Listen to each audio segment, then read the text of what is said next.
Guys, দেখো আমি slime বানিয়েছি। স্লাইমের প্রথমটা আমি দেখে দিচ্ছি।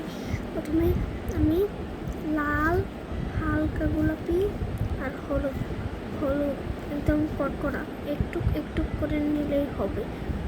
ওগুলো নিয়ে পানি দিবে ওখানে 1 চামচ পরিমাণ, ছোট চামচের 1 চামচ পরিমাণ।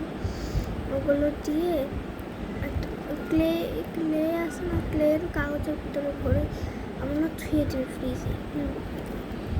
একটা কিন্তু ভরা লাগবে পুরো, জন্য আমি কতটুকু দিয়েছি।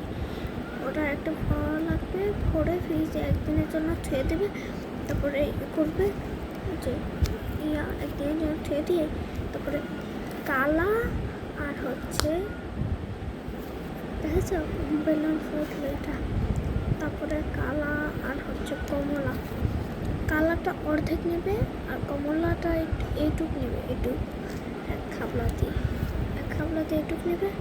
তারপরে ওটুকু নিয়ে এরকম একদম পিষে নিয়ে তারপরে গোল করে এভাবে চাপ দিয়ে ওটা 1 দিন পরে ফ্রিজ থেকে বের করে নিয়ে গালে ঘষাঘষি করবা। আর কি কাগজের ভেতর থেকে ঘষাঘষি করবা এমনি এমনি এমনি এমনি এমনি এমনি।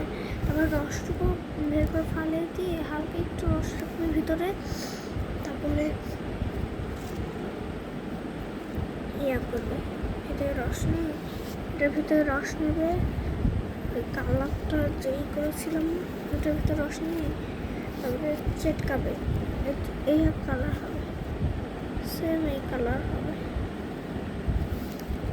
এই কালার হলে দিলে তোমরা স্লাইম বানাতে পারবে।